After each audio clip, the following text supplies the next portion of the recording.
Hey, George, I have a question too. Once we receive letter of interest and terms and we submit a full package to you, what's a general time frame for closing? I saw one of the slides, it looked like it was fairly fast, but is that applicable to all these programs, or can you give us an idea of the speed of closing? Yeah, I mean, and each program has their different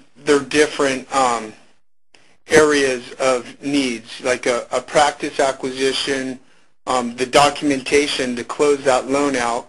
The practice acquisition will have to have a copy of the buy-sell agreement. The lease will have to have a copy that it's transferred into the borrower's name.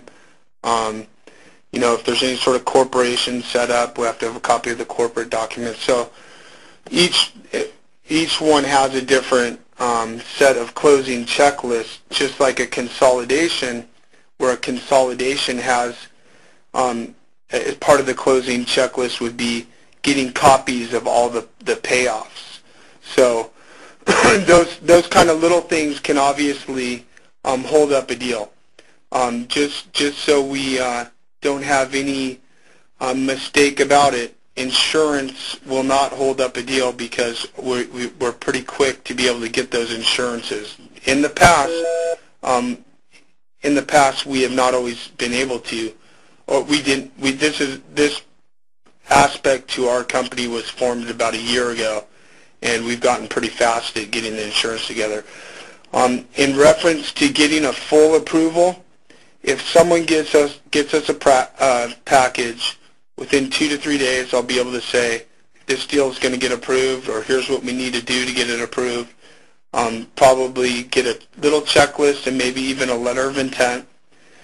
Within 3 to 4 days, once I get that back, I can have a full approval. Then it goes into documentation. And as I mentioned, each deal has its own set of documents to close out.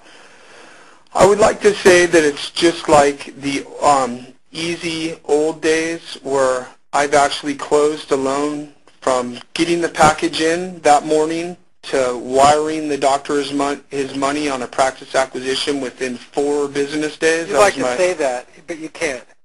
Yeah, I would love to. I'd love to, but the fact is, it's just, you know, things are kind of combed through just a little bit more. Well, my experience is normally people are really, the hard thing is getting that paperwork out, and then they want it yesterday, but took 2 weeks to get their returns in or something like that. So. Yeah, exactly.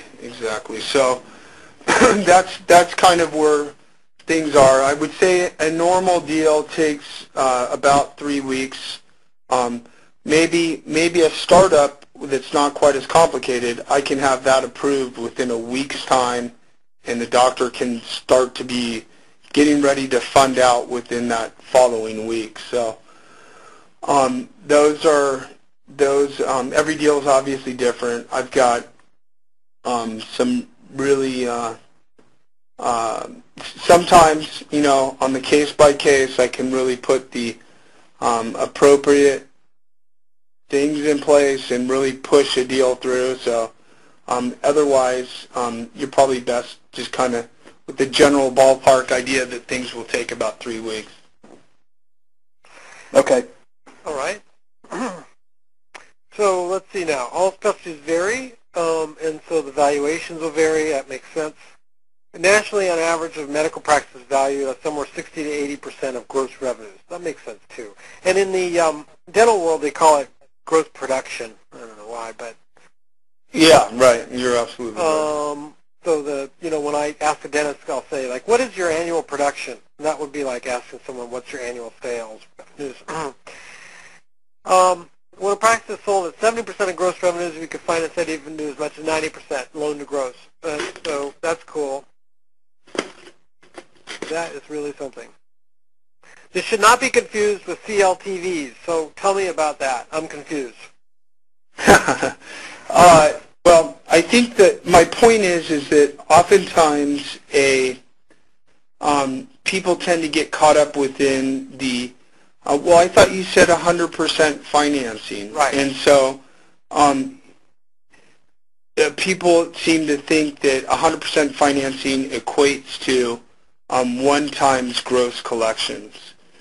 And really the point is that a practice isn't going to sell or appraise, for that matter, at 1 times gross collections. So if a practice appraises at 70% of gross collections, 70% of gross, and the borrower needs 70% of gross, then it is 100% financing.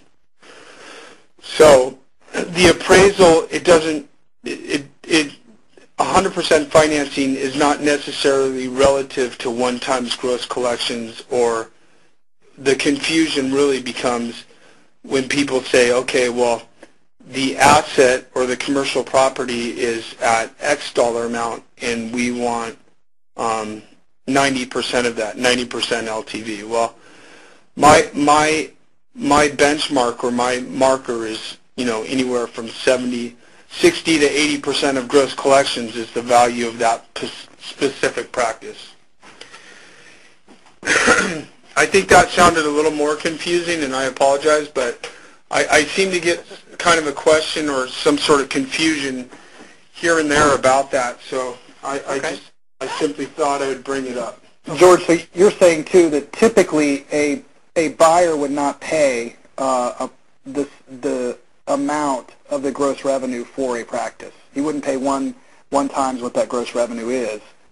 That would be considered an overvalued practice or overvalued purchase, correct? Yeah, there's really got to be some serious specific things to a practice to make it worth that price, and that's part of the whole like practice sales and understanding the marketplace.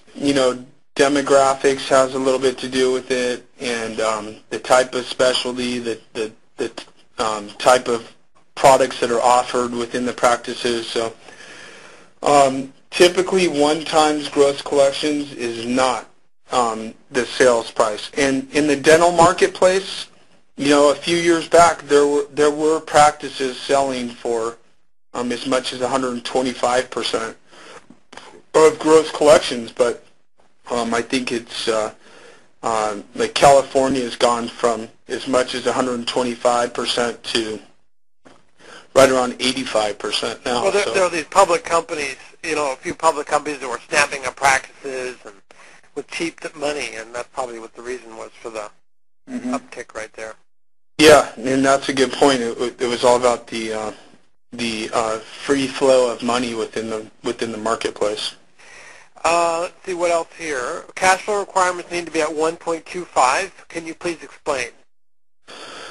I would try to explain that if it wasn't different for every type of loan. But basically what we're trying to say is this is like after all is said and done, are we talking about the net income after paying the doc and so forth, and what's left over relative to the amount of the loan? Is this like debt coverage ratio? Is this any different? Yeah, but I have to do it globally. I have to bring in the borrower's personal obligations, monthly obligations, and, I see. Okay. And annualize those as well. Okay. So it becomes kind of complicated. Like a debt consolidation, I have a certain number I have to reach, whereas a practice acquisition, it's different. I've got the formula within my computer, and sometimes every so often I'll go ahead and memorize it, and it changes on me. So yeah, I try not to get too complicated. I won't. The point is, there'll be some limitations based on the indebtedness of the doctor, all told, not just including the practice. That's fine.